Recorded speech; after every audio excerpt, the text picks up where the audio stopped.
Hey guys, I'm Rafael Reich, and today we are gonna make a tier list about the current format. Yes, I know we already have many of the format development that lead us into this format, but we still have the national season and the ICS Indianapolis, so I think this video might be useful enough to look for the best options for an event if you are not sure about which deck you're gonna play, but also to look for which decks are gonna be popular so you can prepare yourself to play against those decks. Even being like making some side deck decisions to respect them, even for just at least knowing how they are gonna play and how they are gonna interact. I think this will be very useful, and before we start doing this tier list, I would like to say a very big shout out to everyone who on the recent 2 weeks subscribed to the channel, watched the video, give me a like, give me a comment, because we are so early on the grind of the YouTube channel for English, and all the feedbacks I'm receiving from you guys are just lovely, and I really appreciate it from everyone who is doing so. So I really want to give this back to you guys, and hopefully this content can still be able to help you all. And with that being said, let's talk about now the tier list for the further events. For the first moment, we separated them between the best decks, the able to top, and the bad idea. With that being said, what are you gonna turn into the best decks? The best decks are the ones which they are gonna be able as for like top 32, they're gonna be like half of top cut, they are gonna make 6-5 decks into top cuts, the best decks of the format. The decks that are gonna be able to top, we are gonna put there the decks that are like, if they top, they will not surprise you.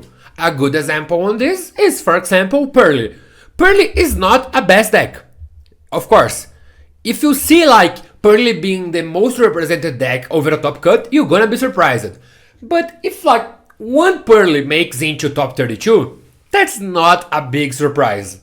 That's just, yeah, fair enough.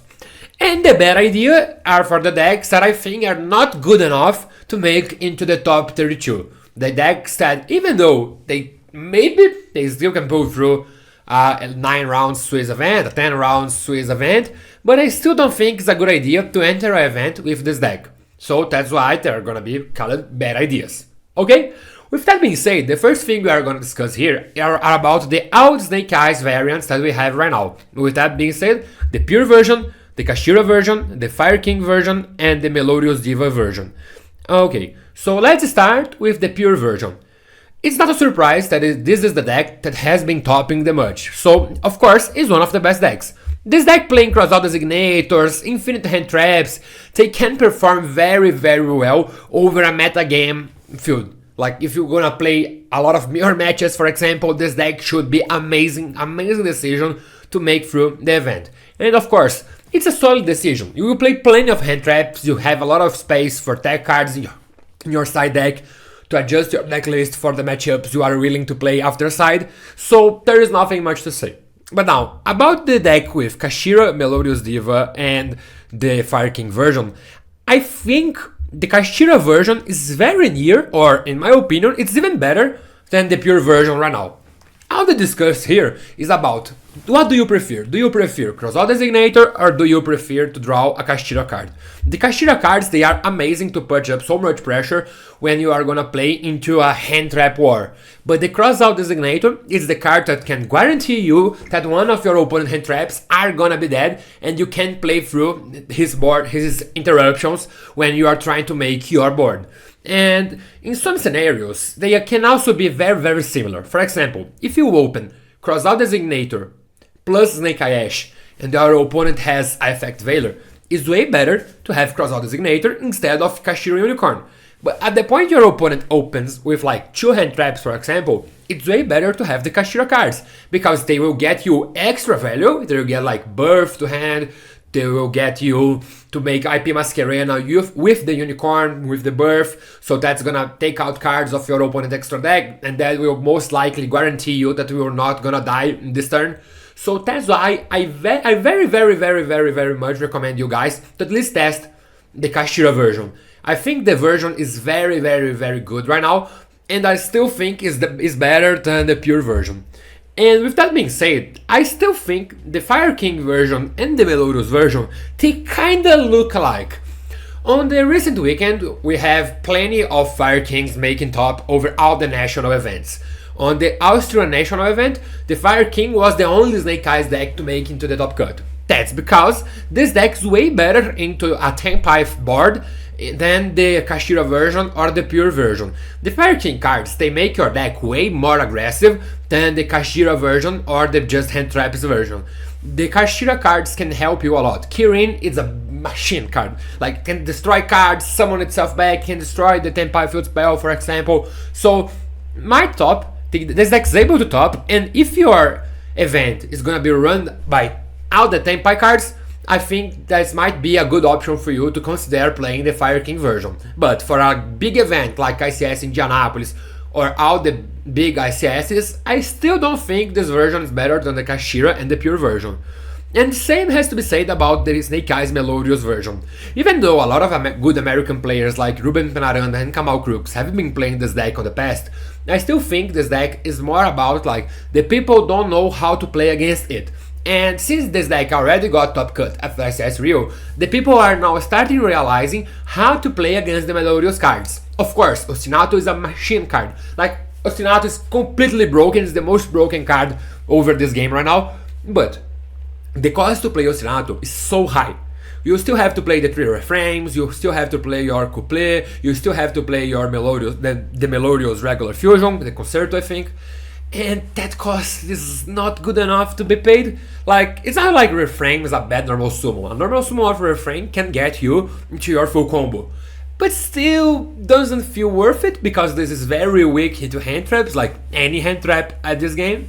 So even though playing Ostinato is amazing because if you resolve Ostinato, you are most likely going to win this game, the cost to play this engine is not good enough, so I still don't think it's worth to go with the Melodious deck. And that's not saying the deck is bad, the deck is amazing, but it's so weak to interactions, breaks a lot, so maybe it's not worth as the Kashira version and the pure version. Let's talk about another decks. For example, the Raika Aromage strategy is definitely a bad idea. This is not a bad deck at all, but this deck has a very big problem, that is, this deck is not able to be consistent and to be able to go in second. This is a very big problem. Like, you are amazing when you are going first. Your deck going first is like the best deck of this game because you have plenty of extenders, infinite lines of play. But if you lose the dice roll, or if your opponent interrupts you with hand traps, you are gonna lose this game. And this is the problem with like decks like the Rika. They can't get through this. So that's why it's a bad idea to play Rika at this kind of event. And the branded deck is of course one of the best decks on the able to top. I feel like we can see more branded than like Fire King, Snake Eyes deck in a top cut. The problem with the branded strategy is the deck is so difficult to play. Like, the people who play well enough get very rewarded by the branded strategy, but they are like very few people that are able to play this deck good enough. And even though this deck is still amazing, Mirror Jade is a hell of card, the fact that you can't lead with a Mirror Jade without triggering the effect on end phase to destroy everything on field is still amazing, but has this problem: the deck has not enough good players with it, and if you face a good player with branded, you should get in trouble because the deck is still amazing. The Centurion deck is like I said about the Ricky strategy, it's an amazing deck for going first, but the going second sucks, so there is like not a very big reason to play them. The same can be said about heroes, like the deck's bad. Exorcisters is bad also.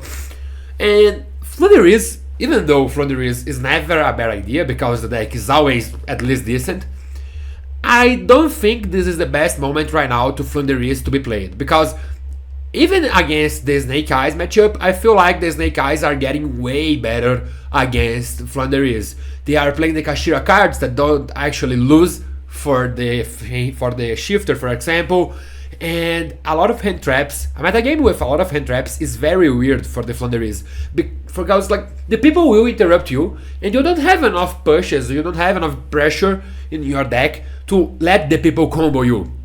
This is another problem. When you are going second, the people will try to make the Hope Harbinger line against you. And since the Hope Harbinger line was discovered on basically all the Snake Eyes decks, everyone is trying to end on this card. And this is a big problem from the list, because they can negate your pods, they can negate your spells that are going to try to destroy the field. So that's why right now I think the Thunder is one of the better ideas. But it's not like a terrible idea. I just feel like even if a deck on the bad idea is able to top, it should be Flunderis or Kashira. I feel like Kashira has the same problem. The deck simply don't do enough.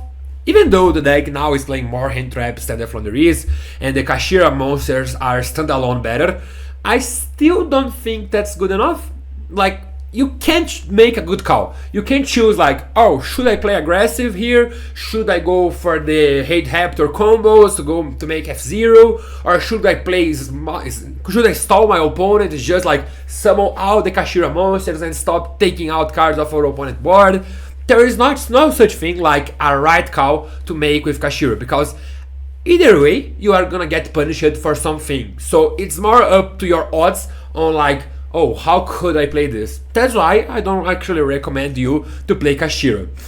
And the Lightstorm deck right now, it kinda goes on the same wave of the Rika deck, because not a bad deck, I know, but there is nothing much to do when you get full comboed by a Snake Eyes deck.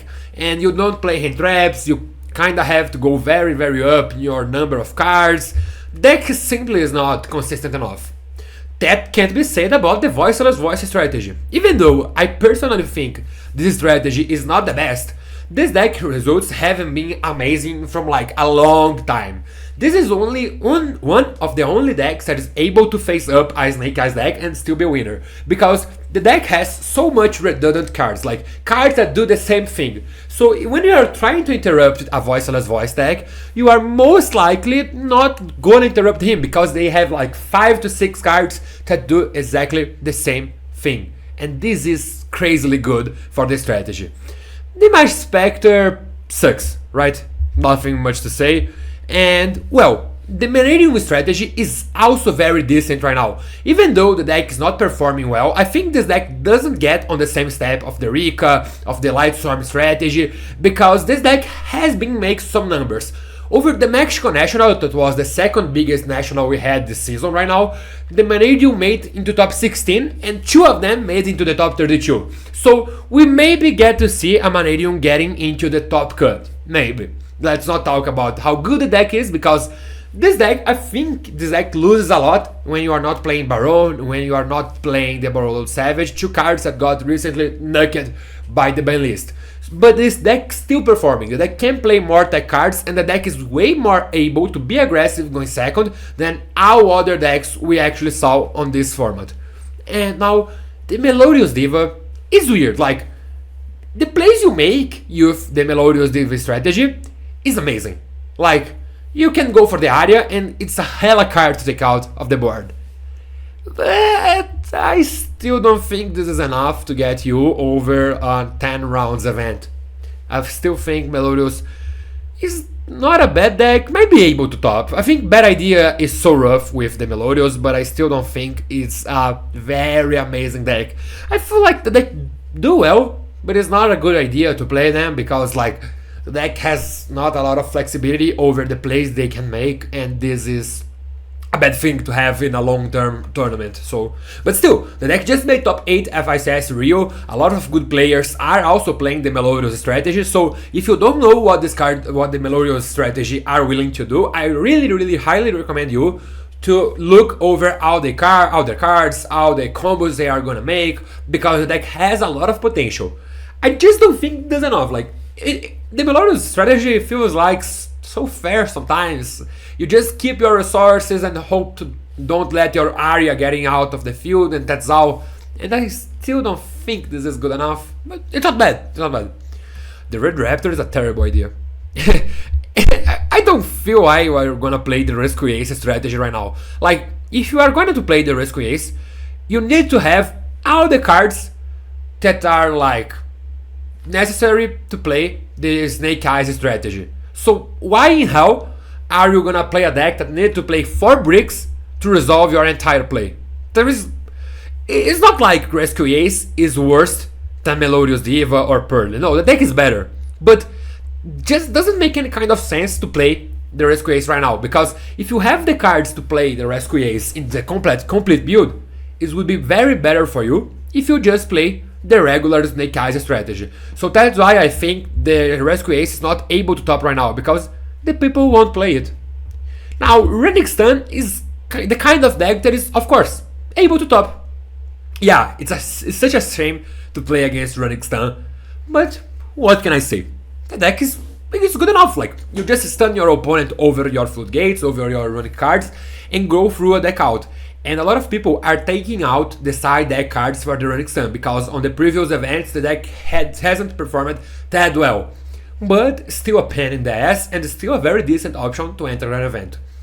Now, about the running engine at all, for example, over the running Naturia or the running Sprite, I think it's a bad idea right now. Like, these engines, they are so highly dependent on being able to play a long-term game. Like, you're trying to grind your opponent and getting more resources through time. And when you are playing against a Snake Eyes strategy, this isn't possible. Being honestly, it is not possible to keep up with the pace that a single Snake Eye Ash can make. So if you are letting them play, this is way worse. And another thing for the running strategy is that since the people are now, everyone is playing the Hope Harbinger lines, I still think the running cards go way more down than they actually were before this. Even like just before the release of Snake Eyes Jabel Star and everyone started playing the Hope Harbinger line, I think it would be a better idea to play Running Stun than actually is right now. And out of the bad ideas, I don't think you're gonna be able to play Dragons without Savage or without your Baron right now. I love this deck, but yeah, it's not the moment. Sword Soul is way too fair, no way to play Sword Soul right now. And the Tierlist, I gotta say, I love Tierlist. I feel like the Tierlist strategy is like so resilient. But the Snake Eyes strategy puts up so much pressure, you are not able to play. And this is the kind of pattern that we can see over all the decks that are performing well, on the decks we are putting on the best decks or they're able to top. They have 2 out of 3 possible situations. The deck can play a lot of hand traps, and this makes the deck good to play into a Snake Eyes board. The engine of the deck is very strong, and it also can play a fair amount of deck cards, what makes the deck strong against the Snake Eyes. Or the deck is simply crazy. The deck has way more pressure than anything else, and still can able to play at least 9, 10 cards in a pure version, like in a 40 cards version, or even more when you're going for the 60 cards version. Or you can just stun your opponent and like floodgate him to the death, that's also possible. But this is not the case for the Tierlist. Like, the Tierlist cards, they are amazing, but a better way to build your Tierlist deck don't let you play many going second cards or hand traps or board breakers. And even with this, your interactions are very bad into the most regular Snake Eyes board. Like, Apollousa destroys a Tierlist strategy in a way that the branded deck can't play around. The branded deck is better to play around a single Apollousa than the Tierlist ever will be. So that's why right now I don't think the Tierlist is a good decision.